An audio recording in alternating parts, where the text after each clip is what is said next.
ताजमहल का असली सच, 400 साल पुराने रहस्य, इंजीनियरिंग का जादू और एक अमर प्रेम कहानी। एक ऐसा अजूबा जिसने दुनिया को हैरान कर दिया। नमस्कार दोस्तों, और एक बार फिर से स्वागत है आपका हमारे चैनल की इस बेहद खास और रहस्यमयी वीडियो में।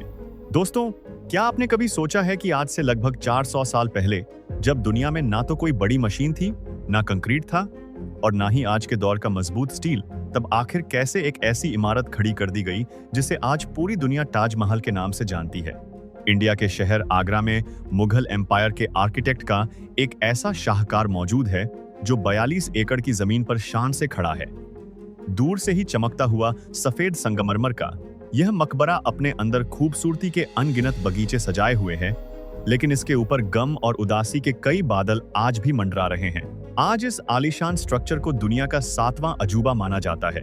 आपको जानकर हैरानी होगी कि इस बेमिसाल इमारत को बनाने में मजदूरों ने दिन रात अपना खून पसीना बहाया था, और वह भी 1 या 2 सालों तक नहीं, बल्कि पूरे 22 सालों तक।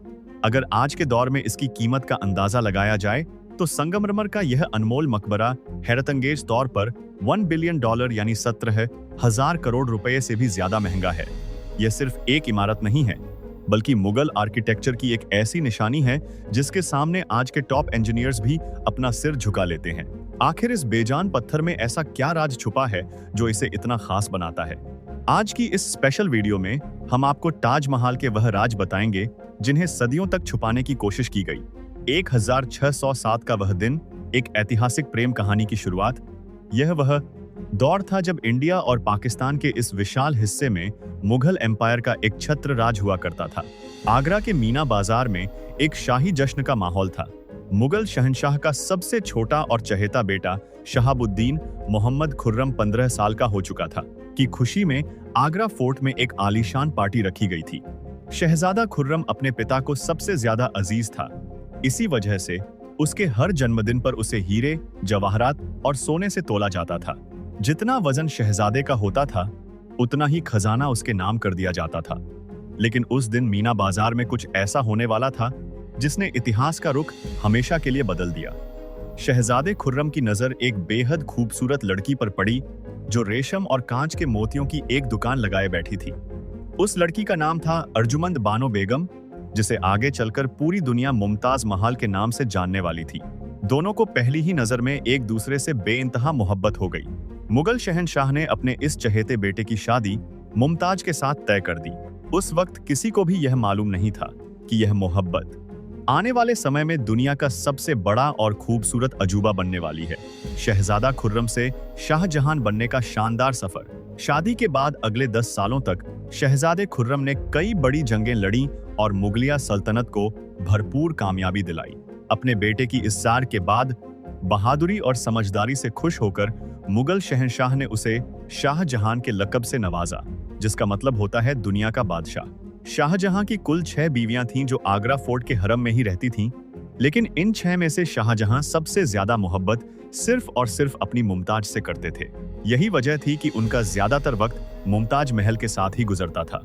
मुमताज महल सिर्फ उनकी बीवी ही नहीं थी, बल्कि उनकी सबसे करीबी दोस्त और सबसे बड़ी सलाहकार भी थीं। जब शाहजहां जंग के मैदान में होते, तब भी मुमताज उनके साथ सफर करती थी। वक्त तेजी से गुजरता जा रहा था। सन 1621 में मुगल शहंशाह अचानक इस दुनिया से चल बसे। अपने पिता की मौत के कुछ सालों बाद 1628 में शाहजहां ने मुगल सल्तनत की गद्दी संभाल ली। पूरी सल्तनत अपने नए शहंशाह से बेहद खुश थी। यह वह सुनहरा दौर था जब मुगल एम्पायर अपने पूरे उरूज पर था। सारे फैसले शाहजहां खुद करते थे, जबकि मुमताज महल पर्दे के पीछे रहकर उन्हें बेहतरीन मशवरे दिया करती थी। वह काला दिन जब सल्तनत की खुशियां मातम में बदल गईं। जिंदगी का सफर बहुत ही खुशनुमा चल रहा था, लेकिन किसी को इस बात का इल्म नहीं था कि यह खुशियां बहुत जल्द एक गहरे मातम में बदलने वाली हैं। गद्दी संभाले अभी कुछ ही वक्त गुजरा था कि मुगलिया सल्तनत को एक बार फिर से दुश्मनों का सामना करना पड़ा। अगले 2 साल तक एक भयंकर जंग चलती रही। शाहजहां को इस जंग में भी शानदार कामयाबी नसीब हुई, लेकिन जहां अभी इस कामयाबी का जश्न शुरू ही होने वाला था, वहीं एक ऐसी खबर आई जिसने शाहजहां के पैरों तले जमीन खिसका दी। मुमताज महल, जो कि शाहजहां के 14वें बच्चे को जन्म दे रही थी, उनकी हालत अचानक बहुत ज्यादा बिगड़ गई। दर्द और तकलीफ के उस भयानक दौर में 17 जून सन 1631 को वह ना चाहते हुए भी इस दुनिया से चल बसी।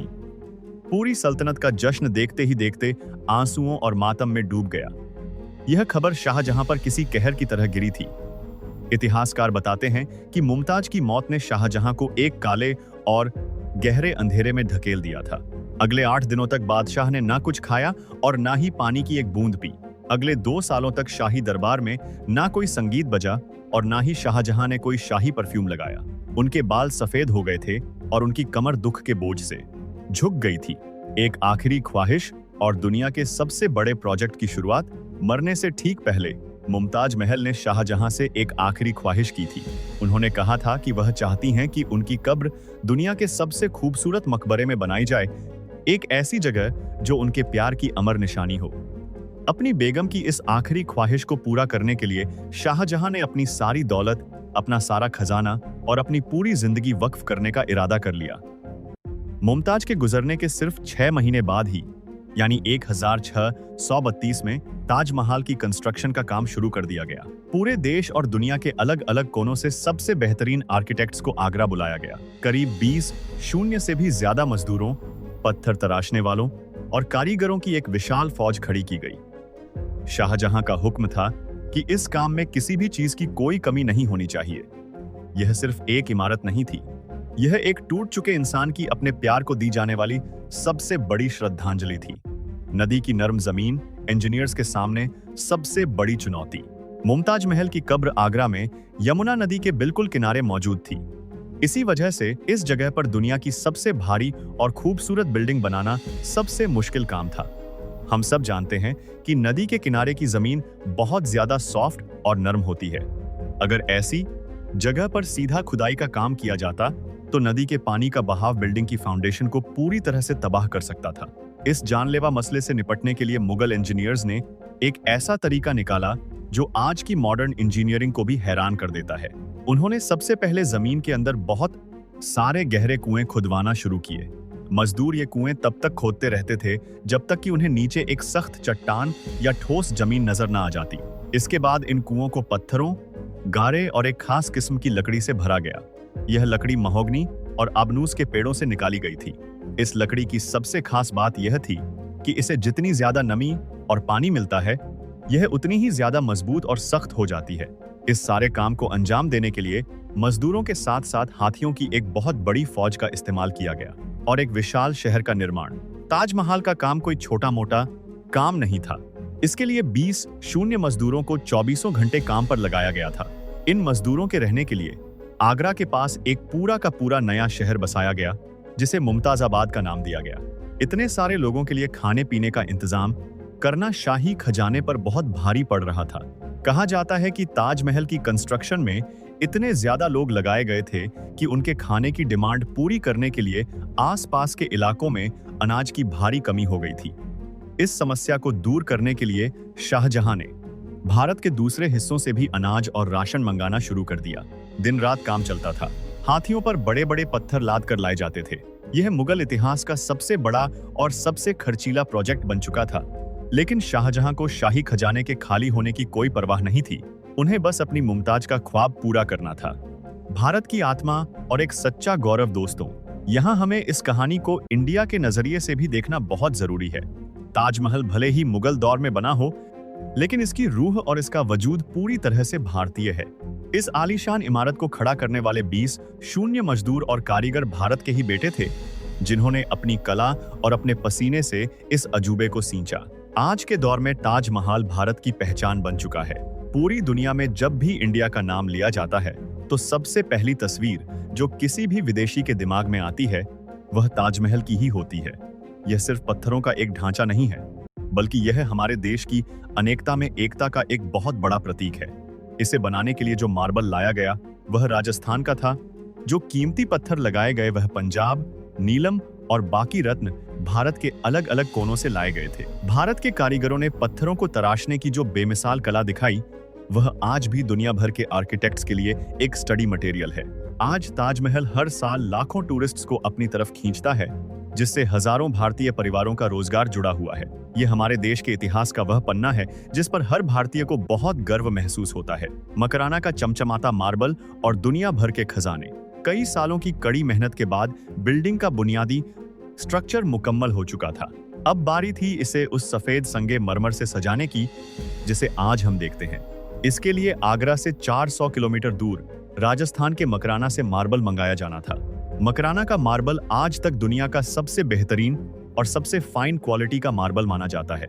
शाहजहां ने ताजमहल के लिए पूरा का पूरा मकराना मार्बल रिजर्व कर लिया था। बादशाह का सीधा हुक्म था कि जब तक ताजमहल की डिमांड पूरी नहीं हो जाती तब तक कोई भी आम इंसान या अमीर व्यक्ति यह मार्बल नहीं खरीद सकता। 1000 से ज्यादा हाथियों की मदद से हजारों टन वजनी यह पत्थर राजस्थान के तपते रेगिस्तान से आगरा तक लाया गया। सिर्फ मार्बल ही नहीं बल्कि इस सफेद इमारत को सजाने के लिए दुनिया भर से 28 अलग अलग तरह के कीमती पत्थर मंगवाए गए थे। चीन से जेड, तिब्बत से फिरोजा, अफगानिस्तान से लेपिस लाजुली और श्रीलंका से नीलम पत्थर मंगवाकर ताजमहल की दीवारों में जड़ा गया था। भूकंप से बचाने के लिए मीनारों का अनोखा डिजाइन दिमाग को घुमा देने वाली यह कोई पहली और इकलौती ट्रिक नहीं थी। जब आप ताजमहल के चारों तरफ खड़ी उन्होंने 4 मीनारों को देखते हैं तो वह आपको बिल्कुल सीधी नजर आती हैं, लेकिन असलियत में इन मीनारों को बिल्कुल सीधा खड़ा नहीं किया गया है।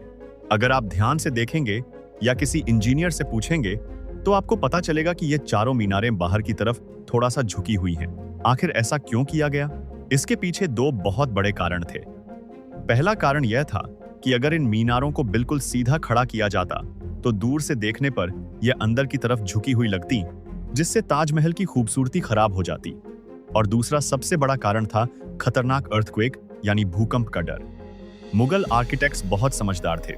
वह जानते थे कि अगर कभी आगरा में कोई भयंकर भूकंप आता है और यह विशाल मीनारें टूटकर गिरती हैं तो यह बाहर की तरफ ही गिरेंगी। इससे बीच में मौजूद मुमताज महल के असली मकबरे और शानदार डोम पर एक खरोंच भी नहीं आएगी। ताजमहल को बनाने वाले किसी भी कीमत पर इस इमारत पर एक हल्की सी खरोंच भी बर्दाश्त नहीं कर सकते थे। बिना स्टील और कंक्रीट के 40 मीटर ऊंचे डोम का निर्माण ताजमहल का जो मुख्य डोम यानी गुंबद है वह इतना ज्यादा बड़ा है कि इसका सही अंदाजा सिर्फ इसे अपनी आंखों से देखकर ही लगाया जा सकता है। आजकल इस तरह के बड़े और भारी गुंबद बहुत ही आसानी से स्टील के स्ट्रक्चर और कंक्रीट का इस्तेमाल करके बनाए जा सकते हैं, लेकिन 400 साल पहले उनके पास यह सब नहीं था। उस दौर में 40 मीटर ऊंचे इस डोम को खड़ा करने के लिए उनके पास सिर्फ ईंटों और पत्थरों का ही सहारा था। इस डोम का वजन हजारों टन में है। इसे बनाने के लिए मजदूरों ने ईंटों का एक बहुत ही विशाल और पेचीदा ढांचा तैयार किया था। ईंटों की लेयर को इस तरह से आपस में फंसा कर रखा गया था कि डोम का सारा वजन बिल्कुल बराबर तरीके से नीचे मौजूद मजबूत दीवारों पर जा गिरे। मुगल इंजीनियर्स ने पत्थरों को जो डंडने के लिए जो स्ट्रेस कैलकुलेशन की थी उसकी आज के दौर के सिविल इंजीनियर्स भी जमकर तारीफ करते हैं। यह डोम पूरी तरह से सेल्फ सपोर्टिंग है, यानी इसके अंदर कोई पिलर या सहारा नहीं है जो इसे रोक कर रखे हुए है। रंग बदलता ताजमहल, एक जादुई और रूहानी अनुभव। ताजमहल की एक और सबसे खास बात जो इसे पूरी दुनिया में अनोखा बनाती है वह है इसका रंग बदलना। जी हाँ, ताजमहल दिन भर में कई बार अपने रंग बदलता है और हर रंग की अपनी एक अलग ही खूबसूरती होती है। ऐसा इसके मार्बल की क्वालिटी और उसके ट्रांसलूसेंट नेचर की वजह से होता है। सूरज निकलने से पहले यानी फजर के वक्त यह बिल्कुल एक अलग ही डार्क शेड देता है। जैसे ही सुबह की पहली किरण इस पर पड़ती है तो यह हल्का पीला और गुलाबी रंग का चमकने लगता है। दोपहर के वक्त जब सूरज बिल्कुल ऊपर होता है तो ताजमहल की खूबसूरती का एक नया ही रूप देखने को मिलता है। एक ऐसी विरासत जो हमेशा अमर रहेगी। दोस्तों, ताजमहल सिर्फ संगमरमर, ईंट और पत्थर का एक ढांचा नहीं है। यह एक इंसान के उस जुनूनी प्यार की कहानी है जिसने मौत को भी मात दे दी। अगर आपको यह वीडियो इंफॉर्मेटिव लगी हो तो इसे अपने दोस्तों के साथ जरूर शेयर करें और हमारे चैनल को सब्सक्राइब करके घंटी के बटन को जरूर दबाएं ताकि ऐसी ही शानदार और रहस्यमयी जानकारियां आप तक पहुंचती रहें।